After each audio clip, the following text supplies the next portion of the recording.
Qala innahu yaqulu innaha baqaratun la dhalulun tusirul arda wa la tasqil harth ولا تسقي الحرث مسلمة لا شية فيها.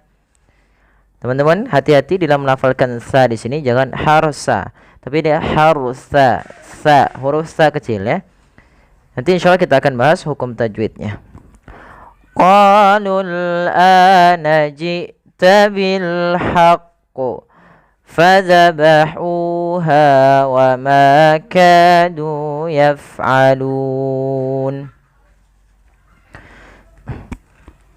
Baik, insyaallah kita akan coba mengurai hukum tajwid yang ada pada surah Al-Baqarah kali ini. Kita lihat pada lafal bacaan qala innahu yaqulu. Pada lafal qa kita panjangkan bunyi qa sepanjang 2 harakat karena pada lafal qa ada bacaan mad tabi'i, yaitu qa-nya bertemu dengan huruf alif. Apabila ada harakat fathah bertemu alif, maka ia kita namakan dengan bacaan mad tabi'i. Maka dia wajib kita panjangkan sepanjang 2 harakat saja. Kemudian pada lafal innahu yaqulu. Pada lafal innahu di sini suara nunnya harus kita tahan. Innahu karena nun berharakat tasydid, kita hukumi dengan bacaan gunnah. Yaitu apa? Gunnah yaitu memasukkan suara ke rongga hidung dan ditahan. Inna. Kemudian pada lafal hu ini juga kita panjangkan sepanjang 2 harakat karena dia ada ha dhamir. Ha dhamir dan kemudian disertai di setelahnya ada waw kecil seperti ini, itu menandakan bahwasanya hu-nya dipanjangkan 2 harakat. Yaqulu innaha, ku sama dengan lafal qala, maka kita panjangkan dia 2 harakat karena dia mad tabi'i. Kemudian pada lafal innaha pada lafal bacaan innaha ini sama ya teman-teman dengan lafal innahu tadi tidak kami bahas, yang sudah kita bahas. Maka cara membacanya pun sama dan kita hukumi dengan bacaan gunnah. Kemudian pada lafal ha ada bacaan mad tabi'i, yaitu huruf ha dipanjangkan sepanjang 2 harakat. Baqaratul la dhalulun tusirul ardh. Pada lafal baqaratullah pada lafal baqaratullah suara tunnya dimasukkan ke huruf lam. Karena pada lafal ini ada bacaan berupa idgham bila gunnah, teman-teman. Idgham bila gunnah yaitu idgham memasukkan bila gunnah tanpa disertai dengan gunnah. Yang dimaksudkan di sini adalah memasukkan suara tanwin pada lafal baqaratun ke huruf la. Baqaratullah. Kemudian pada lafal la-nya sendiri ini ada bacaan mad tabi'i, la-nya dipanjangkan 2 harakat. Kemudian pada lafal dzalulun tusirul ard. Pada lafal zal ini suara zalnya itu tidak boleh kita ganti, jangan sampai kita ganti dengan huruf zai, misalnya baqaratul la zalulu, karena di sini bukan huruf zal, bukan huruf zai, tapi dia huruf zal.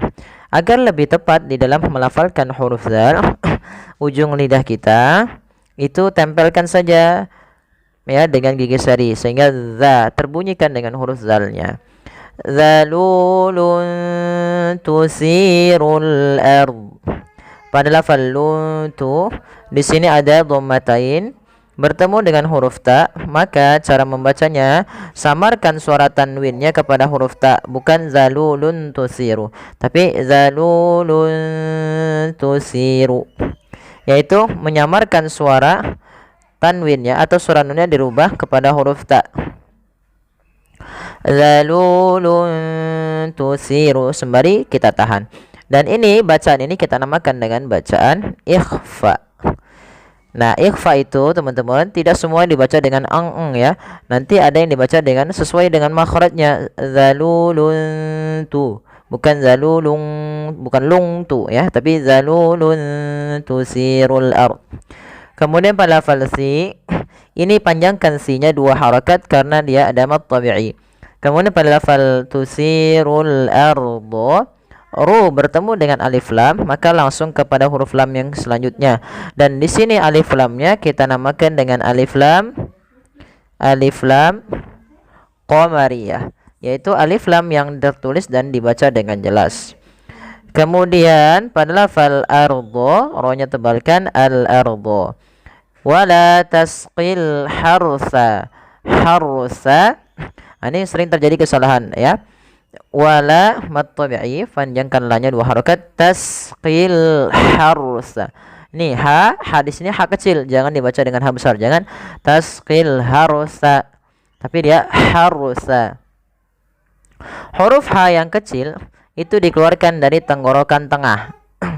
Tengah tenggorokan. Sehingga ha bukan ha. Kemudian hati-hati dalam melafalkan ro-nya. Ini bukan harsa tapi harusa. Ro-nya ditebalkan karena ada huruf ro sukun didahului dengan fathah. Kemudian pada lafal sa, ini yang sering terjadi kadang-kadang karena kita agak susah melafalkannya. Itu menggantinya kadang sering terjadi diganti dengan huruf sin. Jadi misalnya wala tasqil harusa, padahal dia bukan sa tapi dia sa. Kemudian musallamatul la syiyata fiha. Pada lafal musallamatul la, masukkan suara tanwin pada huruf tun kepada la karena dia ada bacaan idgham bila gunnah, yaitu musallamatul la ditahan 2 harakat karena ia mad tabi'i. Syiyata fiha. Pada lafal fi dan ha juga dipanjangkan sepanjang 2 harakat karena dia mad tabi'i pula. Kemudian di sini ada tanda waqaf berupa alamatu jim, ada tanda huruf jim di atasnya. Nah, kita boleh waqaf di situ. Kemudian qalul ana ji'ta bil haqqu. Pada lafal qalul ini ko panjangkan 2 harakat karena ia mad tabi'i. Kemudian lul ini tidak boleh dipanjangkan karena waw alifnya dianggap tidak ada, langsung ke huruf lam yang disukunkan. Qalul ana. Kemudian pada lafal ana, a-nya dipanjangkan 2 harakat. Adanya alif jadi setelah huruf hamzah ini menandakan bahwasanya ia dibaca dengan mad badal. Mad badal 2 harakat. Mad badal terjadi kapan teman-teman? Mad badal adalah mad yang terjadi. Mad itu kan panjang, badal ya sesuai dengan namanya mengganti. Awalnya kan dia diganti. Nah, mad badal ini terjadi apabila adanya hamzah bertemu dengan huruf mad teman-teman. Maka apabila mad hamzah bertemu dengan huruf mad, maka ia kita namakan dengan mad badal. Kemudian ji'ta bil haqqu. Kemudian pada lafal ji'ta, huruf hamzah harus terjelaskan, jangan diseret ji'ta bil haq. Jangan seret, tapi dia sempurnakan dengan sifat syiddah dan sifat jaharnya. Jahar itu tertahannya nafas, syiddah itu tertahannya suara, dan hamzah memiliki keduanya. Ji'ta bil haqqu.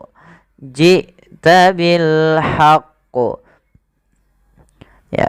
Kemudian pada lafal qaf, di sini ada bacaan qalqalah yang dimana huruf qaf ketika dia sukun, qalqalahnya qalqalah kubra. Maka qalqalah kubra terjadi apabila ada huruf-huruf qalqalah yang 5, yaitu ba, jim, dal, toko. Ya, apabila ada huruf-huruf tersebut berada di akhir bacaan kita ketika kita waqaf, maka ia kita namakan dengan qalqalah kubra. Sehingga di sini pada lafal bil haqqu ini harus dijelaskan qalqalahnya. Tidak cukup hanya bil haqq, atau misalkan kesalahan yang terjadi tidak memantulkan bacaan qalqalah. Kemudian fadzabahuha wa ma kadu yaf'alun. Fa, alirkan nafasnya agar sempurna daripada makhraj fa-nya. Fadzabahuha. Hati-hati jangan sampai zal ini terganti dengan zai tadi. Kemudian huha. Ini yang kita perlu perhatikan di sini. Harus kita bedakan antara ha besar dan ha kecil. Nah, cara membedakan gini aja. Kalau yang seperti ini ha pedas. Kita kalau ini ha gitu ya. Tapi tidak sampai kepada dada karena makhrajnya tidak sampai dengan dada. Maka fadzabahuha huha. Dan kedua-duanya dihukumi dengan mad tabi'i, panjangnya 2 harakat. Wa ma kadu maka mad tabi'i. Wa ma kadu, ketiga-tiganya mad tabi'i harus sama sehingga huha ma kadu harus sama. Fadzabahuha wa ma kadu yaf'alun. Kemudian pada lafal yaf'alun, alirkan nafas di lafal fa, jangan sampai yaf'alun tapi yaf'alun. Kemudian pada lafal lun ada bacaan berupa mad arid disukun. Dan ini sudah sering kita bahas. Jadi nanti teman-teman bisa dilihat kembali apa itu mad arid disukun. Baik, kita coba ulangi. Qala innahu yaqulu innaha baqaratun la zalulun tusirul arda wa la tasqil harth ولا تسقي الحرث مسلمة لا شية فيها قالوا الآن جئت بالحق فذبحوها وما كادوا يفعلون. Ya, sadaqallahul azim. Mohon bantuannya dari teman-teman untuk like, share, dan subscribe. Terima kasih. Assalamualaikum warahmatullahi wabarakatuh.